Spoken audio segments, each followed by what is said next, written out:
Hi, Connie Wilson here. Thanks for stopping by today.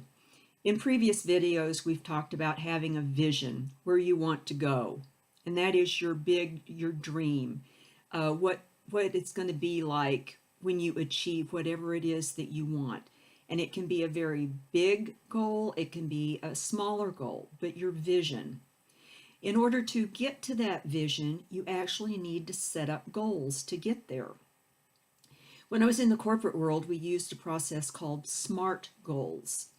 And the word SMART is actually an acronym, but it stands for the goals must be specific, measurable, achievable, relevant, and time bound. So we're going to take each one of these letters and talk about them just for a little bit. Your goals must be very specific. When I was in high school, we learned how to write articles. And one of the things that was kind of drilled into my head was you answer the questions who, what, why, when, and where in your article. Well, a lot of that applies to writing these SMART goals. We can say, okay, is anybody else going to be involved in making this happen? If it is, who is that? That needs to go in your goals. Very specific. What? Think about exactly what it is that you're trying to accomplish. Be very specific about it as you write it out. As you put it on paper, then it becomes reality. When? How soon do you want that to happen? We're going to do more on the when aspect in the time bound, but put something in that in your specific goal part too. Where may not apply for digital marketing. If it does, put it in there. The why doesn't really apply to this, but we can change it to which. Define what might be standing in your way. What obstacles can keep you from achieving your dream? What snags might you hit? What needs to happen to overcome those things? M is for measurable. Make sure that you can measure the results as they come in and define how you're going to measure those. Are you going to define sales success as number of leads converted into sales?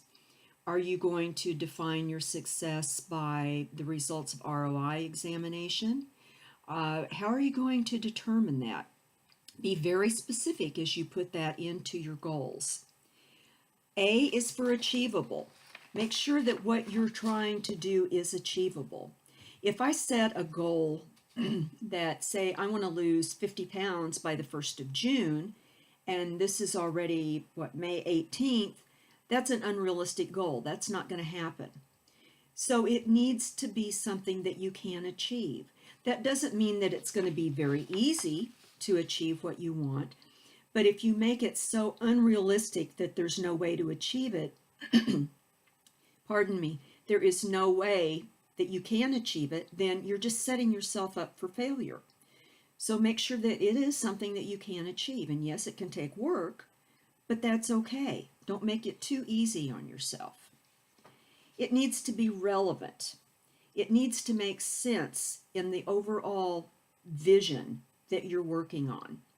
So if I'm creating goals for my business, I don't need to put something in there about I'm losing 50 pounds by the 1st of June, because that's not relevant to me increasing my digital online business. See where I'm going with that? Needs to be time bound. So it needs to be very specific. So set up some measurements for yourself. Where do you want to be in 30 days? And what is that measurement that you're going to use in 30 days? And at the end of the 30 days, measure your success by that 30-day period. The same could go for 90 days, 6 months, a year, 5 years, 10 years, whatever that might be. But it is best to do like a long-term vision, long-term goals. I know in the corporate we always tried to set it up for at least 5 years, and I think that applies in the digital online marketing as well, especially when you're in business for yourself. Where do you see it in 5 years, and how are you going to measure it to get there? So remember, as you're thinking about the goals, Be very specific. Make them apply. Make them apply. So until next time, have a great day. Hope this has been valuable for you. See you next time. Bye-bye.